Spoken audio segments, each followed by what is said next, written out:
O Senhor esteja convosco. Proclamação do Evangelho de Jesus Cristo segundo Lucas. Glória a vós.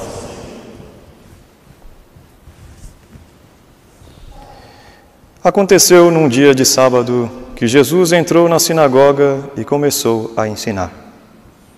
Aí havia um homem cuja mão direita era seca. Os mestres da lei e os fariseus o observavam para verem se Jesus iria curá-lo em dia de sábado e assim encontrarem motivo para acusá-lo. Jesus, porém, conhecendo seus pensamentos, disse ao homem da mão seca: "Levanta-te e fica aqui no meio." Ele se levantou e ficou de pé. Disse-lhes Jesus: "Eu vos pergunto, o que é permitido fazer no sábado, o bem ou o mal? Salvar uma vida ou deixar que se perca?" Então Jesus olhou para todos os que estavam ao seu redor e disse ao homem: "Estende a tua mão."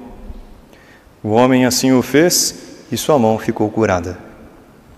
Eles ficaram com muita raiva e começaram a discutir entre si sobre o que poderiam fazer contra Jesus. Palavra da salvação. Glória a vós, Senhor. Ave Maria, cheia de graça, o Senhor é convosco. Bendita sois vós entre as mulheres, e bendito é o fruto do vosso ventre, Jesus. Santa Maria, Mãe de Deus, rogai por nós, pecadores, agora e na hora de nossa morte. Queiram sentar-se, por favor.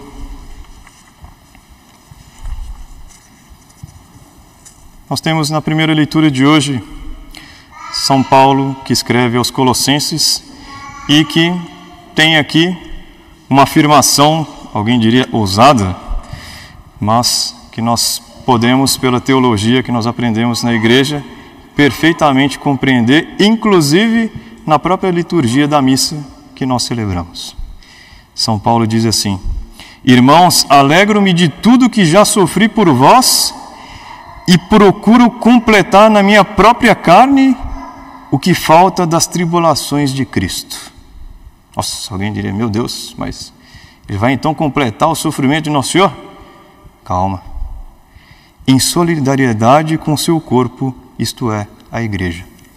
Às vezes as pessoas, já mais de uma ocasião, alguém veio perguntar assim, o padre está celebrando a missa, em certo momento, na hora do ofertório, quando ele está preparando tudo para o santo sacrifício, aí as pessoas vão acompanhando, o padre coloca um pouco de vinho, né, que vai ser transubstanciado, vai ser o preciosíssimo sangue de nosso Jesus Cristo, corpo, sangue, alma e divindade de nosso Senhor. Em certo momento ele coloca um pouquinho, vem uma galheta, ele pega uma colherzinha bem pequenininha e derrama uma gotinha. Aí já teve gente que chegou e perguntou: "Padre, o que o senhor faz naquele momento lá? O que é aquilo ali?" Aí o padre responde: "Aquilo é água." "Mas para que água? O que significa?" Aquela gotinha de água que o padre coloca no cálice é a demonstração dentro da liturgia daquilo que São Paulo está dizendo aqui. O que é? Ele está completando na própria carne o que falta para o corpo de nosso Senhor Jesus Cristo, que é a igreja. E aquela gotinha de água que o sacerdote coloca no cálice, no fundo, são os sacrifícios que cada um é chamado a fazer para poder completar não a paixão cruenta de nosso Senhor Jesus Cristo, que essa já está completa. O sangue de nosso Jesus Cristo já foi vertido plenamente, só que acontece que o corpo místico de Cristo, isto é, a igreja, precisa completar a paixão de Cristo. E isso cada fiel é chamado a fazer individualmente. Se a gente fosse considerar por esse aspecto, tem tanta gente que chega e fala assim, né? "Eu não sei por que eu estou sofrendo. Eu estou sofrendo tal coisa, estou sofrendo tal outra, estou sofrendo tal coisa." Se a pessoa parasse para pensar um pouco, o Senhor recebeu a maior honra do mundo, porque o Senhor recebeu a graça de poder completar com o nosso Jesus Cristo os sofrimentos que faltam ao corpo místico dele, que é a igreja.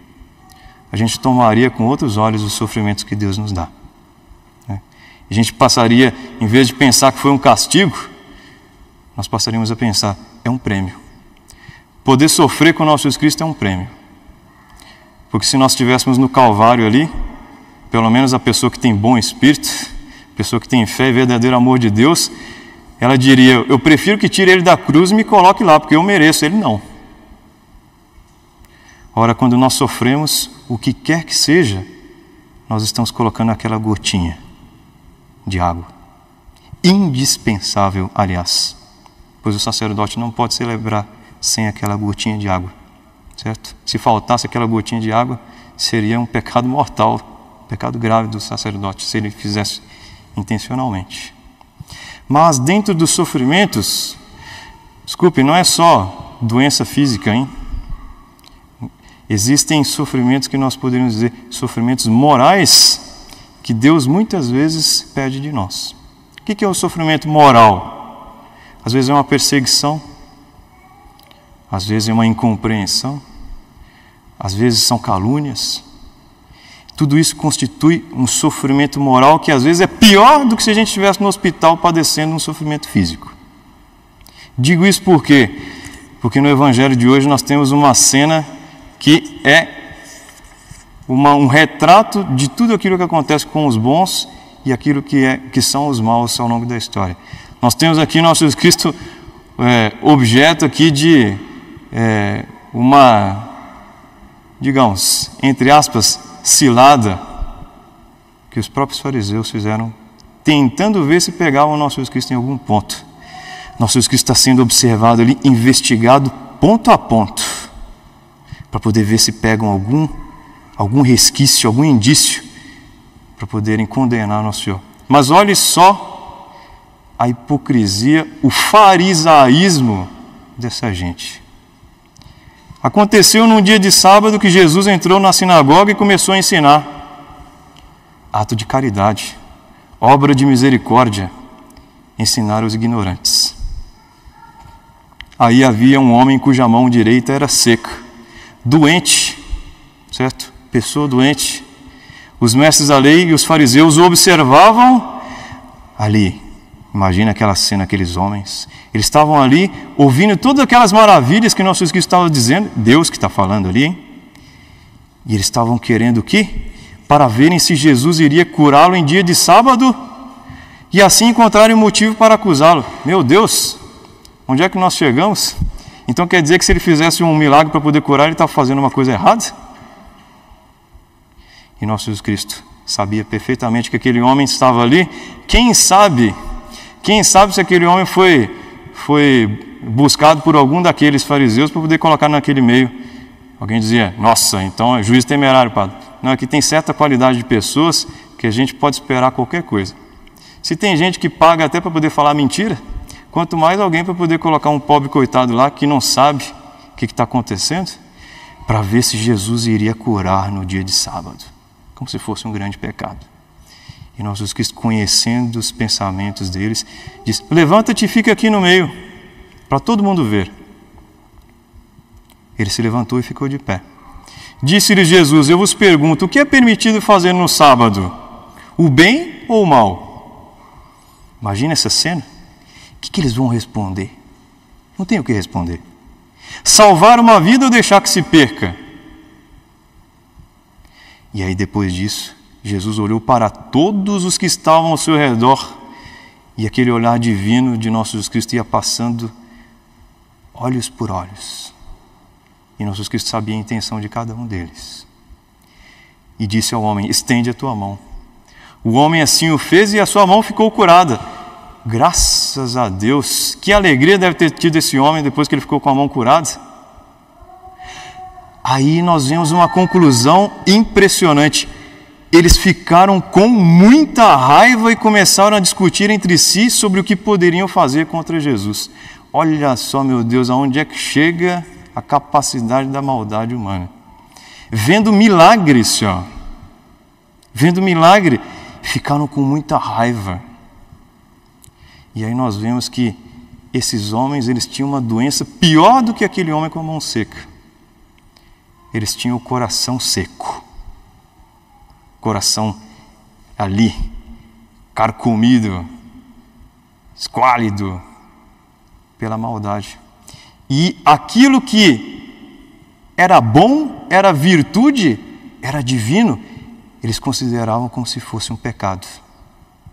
E aí nós entendemos a conduta de muita gente ao longo da história que podem fazer o que for de bom, podem fazer pregações, podem fazer apostolado, podem fazer até milagres. Tem certa qualidade de pessoas que veem aquilo e querem matar, querem crucificar, querem apedrejar, porque tem o coração seco. Coração seco. Nós deveríamos pedir então a Deus que nos desse essa graça de nunca vermos as coisas trocadas assim. Quando nós vemos um ato bom, um ato de virtude, uma vida santa, uma via reta, um caminho que aponta para o céu, nós saibamos ver que de fato só pode vir de Deus. E que nós não sejamos igual aos fariseus, que vendo todas as coisas boas, ao invés de admirar, não, nós vamos perseguir. Nós vamos até o fim, até exterminar da face da terra esse resquício de Deus. Essa imagem de Deus nós vamos apagar da face da terra, porque nós não aguentamos a presença. Esses são os maus. Os bons são aqueles que muitas vezes recebem isso, igual o nosso Jesus Cristo. O que ele pôde fazer por aqueles homens? Apenas rezar por eles. É verdade que no meio dos bons e dos maus, às vezes tem um meio doente com a mão seca. Geralmente são as pessoas que não estão sabendo muito o que está acontecendo, mas olhe, participam do milagre que Deus faz e saem beneficiados. E aí nós entendemos por que Deus permite muitas vezes fatos assim ao longo da história. Porque depois de uma maldade dessa, surgiu um milagre extraordinário que não tem como abafar, não tem como tampar. As obras de Deus são assim. Vamos pedir então a Deus que cure em nós todos os nossos problemas, um coração seco que tenhamos, e que nós completemos em nossa carne o que falta aos sofrimentos de Cristo no seu corpo místico que é a igreja. Quem sabe, passando por algum momento difícil, uma perseguição, uma calúnia, mas é certo que no final Deus faz um milagre muito maior e a obra de Deus no fim é sempre mais gloriosa do que no início. Louvado seja nosso Senhor Jesus Cristo.